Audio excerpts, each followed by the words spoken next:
ಅದು breakfast meeting ಅಲ್ಲ, break meeting ಅದು. ಅಲ್ಲಿ ಏನು ನಡೆಯಲ್ಲ.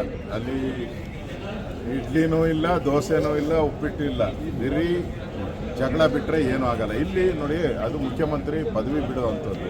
ಸಿದ್ದರಾಮಯ್ಯ ರೆಡಿ ಇಲ್ಲ. ಇಲ್ಲಿ ಡಿ ಕೆ ಶಿವಕುಮಾರ್ ನನಗೆ 2.5 ವರ್ಷ ಅಂಥೇಳಿ ಮಾತಾಗಿದೆ ಅಂತ ಹೇಳ್ತಾ ಇದ್ದಾರೆ. ಡೈರೆಕ್ಟಾಗಿ ಹೇಳ್ತಾ ಇದ್ದಾರೆ, 6 ಜನದ ಮಧ್ಯೆ ಆಗಿದೆ ಅಂತಾನೆ ಡೈರೆಕ್ಟಾಗಿ ಹೇಳ್ತಾ ಇದ್ದಾರೆ. ಈಗ ಕೇಂದ್ರದ ನಾಯಕತ್ವ ಏನಾದರೂ ದಮ್ಮಿದ್ರೆ ಅವ್ರಿಗೆ, ಕೇಂದ್ರ ನಾಯಕರ ಶಕ್ತಿ ಇದ್ದರೆ, ವೀಕ್ ಅಲ್ಲ ಅಂದರೆ ಅವ್ರು ಅನೌನ್ಸ್ ಮಾಡಬೇಕಾಯ್ತು. ಹೌದು, 2.5 ವರ್ಷ ಆಗಿತ್ತು, ನಾವು ಅದನ್ನು ತೀರ್ಮಾನ ಮಾಡ್ತೀರಿ ಅಂತ ಹೇಳಬೇಕಾಯ್ತು. ಅದು ವೀಕ್ ಹೈಕಮಾಂಡ್. ನವೆಂಬರ್ ಅಲ್ಲ ರೀ, ಲಾಸ್ಟ್ ನವೆಂಬರಿಂದ ಈ ನವೆಂಬರ್ವರೆಗೂ ಇದೇ ಡ್ರಾಮಾ. ಪಕ್ಕಾ ವೀಕು. ಅದಕ್ಕೆ ಓಡೋಗ್ಬಿಡ್ತಾರಲ್ಲ. ಸೋನಿಯಾ ಗಾಂಧಿನೂ ಫಾರಿನ್ಗೆ ಓಡೋಗ್ಬಿಟ್ರು, ರಾಹುಲ್ ಗಾಂಧಿನೂ ಫಾರಿನ್ಗೆ ಹೋಗ್ಬಿಟ್ರು. ಅವ್ರಿಗೆ ರೆಸ್ಪಾನ್ಸಿಬಿಲಿಟಿ ಇಲ್ಲ ರೀ. ಒಂದು ಫ್ಯಾಮಿಲಿಗೋಸ್ಕರ ಕಾಂಗ್ರೆಸ್ ಪಾರ್ಟಿ ಇದೆ, ಅದು ಬಿಟ್ಟರೆ ಏನೂ ಇಲ್ಲ ಅದು. ಹಾಂ, ಸುರ್ಜೇವಾಲಾ ಅಂತೂ ಪತ್ತೆ ಇಲ್ಲ. ಎಲೆಕ್ಷನ್ ಟೈಮಲ್ಲಿ ಬಂದು ಆಶ್ವಾಸನೆ ಕೊಟ್ಟಿದ್ದೆ, ಭದ್ರ ಸರ್ಕಾರ, ಸುಭದ್ರ ಸರ್ಕಾರ ಅಂತ. ಯಾವುದಿದೆ ಸುಭದ್ರ ಸರ್ಕಾರ? 1 ವರ್ಷದಿಂದ ನೋ ಡೆವಲಪ್ಮೆಂಟ್, ಯಾವುದೇ ಡೆವಲಪ್ಮೆಂಟ್ ಇಲ್ಲ, ಏನೂ ಆಗ್ತಾ ಇಲ್ಲ. ಆ ರೀತಿ ಒಂದು ವಾತಾವರಣ ಇವತ್ತು ಕರ್ನಾಟಕದಲ್ಲಿದೆ. ಕರ್ನಾಟಕದ ಜನ ಇವತ್ತು ಹಳ್ಳ ಬಿದ್ದಿರೋ ರಸ್ತೆಗಳು, ಲಾ ಆ್ಯಂಡ್ ಆರ್ಡರ್ ಪ್ರಾಬ್ಲಮ್ ಆಗಿರೋದು, ಜೈಲುಗಳಲ್ಲಿ ಬಾರ್ ನಡೀತಾ ಇದೆ, ಜೈಲುಗಳಲ್ಲಿ ವೈನ್ ತಯಾರು ಮಾಡ್ತಾರಂತೆ, ವೈನ್ ಫ್ಯಾಕ್ಟ್ರಿ ಔಟ್ ಇದೆ ಜೈಲುಗಳಲ್ಲಿ. ಇಷ್ಟೆಲ್ಲ ಇದ್ರೂ ಈ ಸರ್ಕಾರ ಕೇರ ಮಾಡಿದ್ರೆ ಇದೆ ಅಂತ ಹೇಳಿದ್ರೆ ಸತ್ತೋಗಿದೆ ಸರ್ಕಾರ. ಅದರಿಂದ ಇಲ್ಲಿ ಕೇಂದ್ರದ ಏನು ನಾಯಕರಿದ್ದಾರೆ ಕಾಂಗ್ರೆಸ್, ಅವರು ವೀಕ್ ಆಗಿರೋದ್ರಿಂದ ಇಲ್ಲಿ ಅಡ್ವಾಂಟೇಜ್ ತಗೊಳ್ತಾ ಇದ್ದಾರೆ. ಡಿ ಕೆ ಶಿವಕುಮಾರ್ ಮತ್ತು ಸಿದ್ದರಾಮಯ್ಯ ಅಡ್ವಾಂಟೇಜ್ ತಗೊಂಡು ಸವಾರಿ ಮಾಡ್ತಾ ಇದ್ದಾರೆ, ಕೇಂದ್ರದ ನಾಯಕರ ಮೇಲೆ ಸವಾರಿ ಮಾಡ್ತಾ ಇದ್ದಾರೆ. ಅದರಿಂದ ರಾಜ್ಯದ ಕಾನೂನು ಸುವ್ಯವಸ್ಥೆ ಹದಗೆಟ್ಟಿದೆ, ಅಭಿವೃದ್ಧಿ ಹದಗೆಟ್ಟಿದೆ. ಇದು ಬ್ರೇಕ್ಫಾಸ್ಟ್ ಮೀಟಿಂಗ್, ಇದು ಬ್ರೇಕ್ ಆಗೋ ಮೀಟಿಂಗ್ ಅಂದರೆ 100% ಬ್ರೇಕ್. ಇದು ಬ್ರೇಕ್ಫಾಸ್ಟ್ ಮೀಟಿಂಗ್ ಅಲ್ಲ, ಬ್ರೇಕ್ ಆಗೋ ಮೀಟಿಂಗ್. ಅದರಿಂದ ನಾವು ಇವತ್ತು ಸಮನ್ವಯ ಸಮಿತಿ ಸಭೆಯನ್ನು ಮಾಡ್ತಾ ಇದ್ದೀವಿ. ಸುಮಾರು ಹಲವಾರು ಅಜೆಂಡಾಗಳಿದೆ ರಾಜ್ಯ ಸರ್ಕಾರದ್ದು ವಿಚಾರವಾಗಿ. ಬೆಳೆ ಪರಿಹಾರ ಇರ್ಬೋದು, ಉತ್ತರ ಕರ್ನಾಟಕಕ್ಕೆ ಏನು ಅಧಿವೇಶನದಲ್ಲಿ ಕೊಟ್ಟಂಥ ಭರವಸೆಗಳೇನಾಯಿತು, ಇವಾಗ ಯಾಕೆ ಮಾಡಿಲ್ಲ ಅನ್ನೋದು, ಮತ್ತು ಒಳ ಮೀಸಲಾತಿ ಇರ್ಬೋದು, ಅನುದಾನಗಳ ಕೊರತೆ ಇರ್ತಕ್ಕಂಥದ್ದು ಇರ್ಬೋದು, ಜೈಲುಗಳಲ್ಲಿ ನಡೀತಾ ಇರುವಂಥ ಅವ್ಯವಹಾರಗಳ ಇರ್ಬೋದು, ಮತ್ತು ಬೆಂಗಳೂರಲ್ಲಿ ಬಿದ್ದಿರೋವಂಥ ಹಳ್ಳ ರಸ್ತೆಗಳಿರ್ಬೋದು, ಇವೆಲ್ಲ ವಿಚಾರಗಳನ್ನು ಇವತ್ತು JDS ಜೊತೆ ಸಮನ್ವಯ ಸಮಿತಿಯಲ್ಲಿ ನಾವು ಮಾತಾಡ್ತೀವಿ.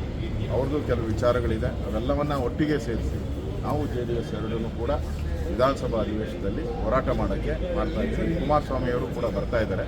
ವಿಜಯೇಂದ್ರ ಅವರು ಫೋನಿನಲ್ಲಿ ಬರ್ತಾರೆ. ವಿಜಯೇಂದ್ರ ಮತ್ತು ನಮ್ಮ ಸುನೀಲ್ ಕುಮಾರ್ ಫೋನಲ್ಲಿ ಈ ಮೀಟಿಂಗ್ಗೆ ಇದು ಮಾಡ್ತಾರೆ. ಅವ್ರ ಫ್ಯಾಮಿಲಿ ಒಂದು ಮದುವೆ ಇರೋದರಿಂದ ವಿಜಯೇಂದ್ರ ಅವರು 2 ದಿನ ಶಿವಮೊಗ್ಗದಲ್ಲಿ ಇರ್ತಾರೆ. ಈಗ ತಾನೇ ನನ್ನ ಜೊತೆ ಮಾತಾಡಿದ್ರು. ಯಾವುದ್ಯಾವುದು ವಿಚಾರಗಳನ್ನು ಫಸ್ಟ್ ತೆಗೆದುಕೊಳ್ಬೇಕು ಅಂತ ಹೇಳಿದ್ದಾರೆ. ಅವರು ಕೂಡ ಕೆಲವು ಸಲಹೆ ಕೊಟ್ಟಿದ್ದಾರೆ ವಿಜಯೇಂದ್ರ ಅವರು. ಫಸ್ಟು ನಾವು ಉತ್ತರ ಕರ್ನಾಟಕದ ಬಗ್ಗೆನೇ ಫಸ್ಟೇನೆ ನಾವು ಪ್ರಾರಂಭ ಮಾಡಬೇಕು ಅಂತ ಈಗ ಫೋನ್ ಮಾಡಿ ಸಲಹೆಗಳನ್ನು ಕೊಟ್ಟಿದ್ದಾರೆ. ಡಿ ಕೆ ಶಿವಕುಮಾರ್ ಅವರು ಒದ್ದು ಕಿತ್ಕೊಳ್ತೀನಿ ಅಂತ ಹೇಳಿದ್ರು, ಅದು ಕಿತ್ಕೋಬೇಕು ಅಂತ. ಅದೇ ಸ್ಥಿತಿ ನಿರ್ಮಾಣ ಆಗಿದೆ. ಅವ್ರ ಕೈಲಿ ಆ ಶಕ್ತಿ ಇಲ್ದಂಗೆ ಕಾಣಿಸ್ತಾ ಇದೆ. ಒತ್ತು ಕಿತ್ಕೊಂಡಂಗಿದ್ರೆ ಟೈಮ್ ಆಗೋಯ್ತಲ್ಲ, ಮೊನ್ನೆನೇ ಟೈಮ್ ಆಗೋಯ್ತು. 2.5 ವರ್ಷ ಮುಗೀತಲ್ಲ. ಒತ್ತು ಕಿತ್ಕೊಂಡಂಗಿದ್ರೆ 2 ವರ್ಷ ಕೇಳಬೇಕಾಗಿತ್ತು. ಆಗ್ತಾ ಇಲ್ಲ. ಈಗ ದೇವರುಗಳ ಮೊರೆ ಹೋಗ್ತಾ ಇದೆ. ಆಗದಿರ ದೇವರುಗಳ ಮೊರೆ ಹೋಗ್ತಾ ಇದ್ದಾರೆ.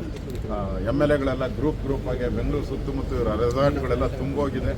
ಗ್ರೂಪ್ ಮಾಡ್ಕೊಂಡು ಸಿದ್ದರಾಮಯ್ಯನ ಇಳಿಸೋವಂಥ ಒಂದು ಗ್ರೂಪು, ಮತ್ತು ಡಿ ಕೆ ಶಿವಕುಮಾರ್ ಅವ್ರನ್ನ CM ಮಾಡೋ ಗ್ರೂಪ್, ಇವೆರಡೂ ಕೂಡ ಬೆಂಗಳೂರು ಸುತ್ತ ಇರುವಂಥ ರೆಸಾರ್ಟ್ಗಳಲ್ಲಿ ಎಲ್ಲ ಠಿಕಾಣ ಮಾಡಿ ಮೀಟಿಂಗ್ಗಳು ಮಾಡ್ತಾ ಇದ್ದಾರೆ. ಸಿದ್ದರಾಮಯ್ಯ ಬಿಟ್ಕೊಡ್ತಾರೆ ಸರ್ ಅಷ್ಟು ಸುಲಭಕ್ಕೆ? ಸಿದ್ದರಾಮಯ್ಯನವರು ನಮ್ಮ ಇಲ್ಲಿದ್ದಾರಲ್ಲ, ಕೆ ಸಿದ್ದರಾಮಯ್ಯನವರು, ಅವರೆಲ್ಲ ಪಾರ್ಟಿ ನೋಡಿರೋರು, ಹಳೇ ಸ್ನೇಹಿತರು JDS.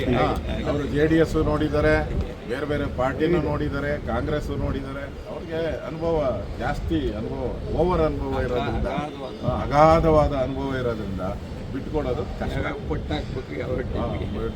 ಇಲ್ಲಿ ಇವಾಗ ನಡೀತಾ ಇರೋದು ಇದೆ. ಮಾತು ತಪ್ಪಿದ ಮಗ ಅಂತ ಒಬ್ಬರು ಹೊರಟಿದ್ದಾರೆ. ಇನ್ನೊಬ್ಬರು ನಾನು ಜನಕ್ಕೇನು ಮಾತು ಕೊಟ್ಟಿದ್ದೀನಿ ಆ ಪ್ರಕಾರ ಅಂತ ಟ್ವೀಟ್ ಮಾಡ್ತಾ ಇದ್ದಾರೆ. ಈ ಟ್ವೀಟ್ ವಾರ್ ನಡೀತಾ ಇದೆ. ತಿರುಗಿ ಟ್ವೀಟ್ ಮಾಡೋದು, ಟ್ವೀಟ್ ನಂದಲ್ಲ ಅಂತ ಹೇಳೋದು. ಇದು ಕಾಂಗ್ರೆಸ್ಸಿನ ಚಾಳಿ ಮತ್ತು ಸಿದ್ದರಾಮಯ್ಯ ಡಿ ಕೆ ಶಿವಕುಮಾರ್ ಅವರ ಚಾಳಿ, ಇವರಿಬ್ಬರದು ಅದೇ ಚಾಳಿಯಲ್ಲಿ ಹೋಗ್ತಾ ಇದೆ.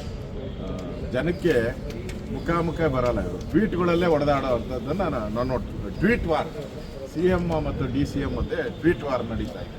ಇದು ಇವತ್ತು ಬ್ರೇಕ್ಫಾಸ್ಟ್ ಮೀಟಿಂಗಲ್ಲಿ ಬ್ರೇಕ್ ಆದಮೇಲೆ ಅದು ಡೆಲ್ಲಿಗೆ ಶಿಫ್ಟ್ ಆಗ್ತದೆ. ಈಗಾಗಲೇ ರಾಜಸ್ಥಾನ, ಮಧ್ಯಪ್ರದೇಶ ಇಲ್ಲೆಲ್ಲ ಆಗಿದೆ, ಘಟನೆಗಳು ಈ ಥರದ್ದು ಆಗಿದೆ. ಏನಾಗಿದೆ ಅಂತ ಕಾಂಗ್ರೆಸ್ ಅವ್ರಿಗೆ ಗೊತ್ತಿದೆ. ಅದರಿಂದ ನನಗನ್ಸುತ್ತೆ ಈ ಸರ್ಕಾರ ಜನ ವಿರೋಧಿಯಾಗಿ ಕಳೆದ 1 ವರ್ಷದಿಂದ ಏನು ಮಾಡ್ತಾನೆ ಇಲ್ಲ. ಅದರಿಂದ ಜನ ಹೇಳ್ತಾ ಇದ್ದಾರೆ ತೊಲಗೋಗ್ಲಿ ಇವರು ಅಂತ. ಜನರ ಆಸೆ ಇದೆ, ತೊಲಗೋಗ್ಲಿ ಸರ್ಕಾರ.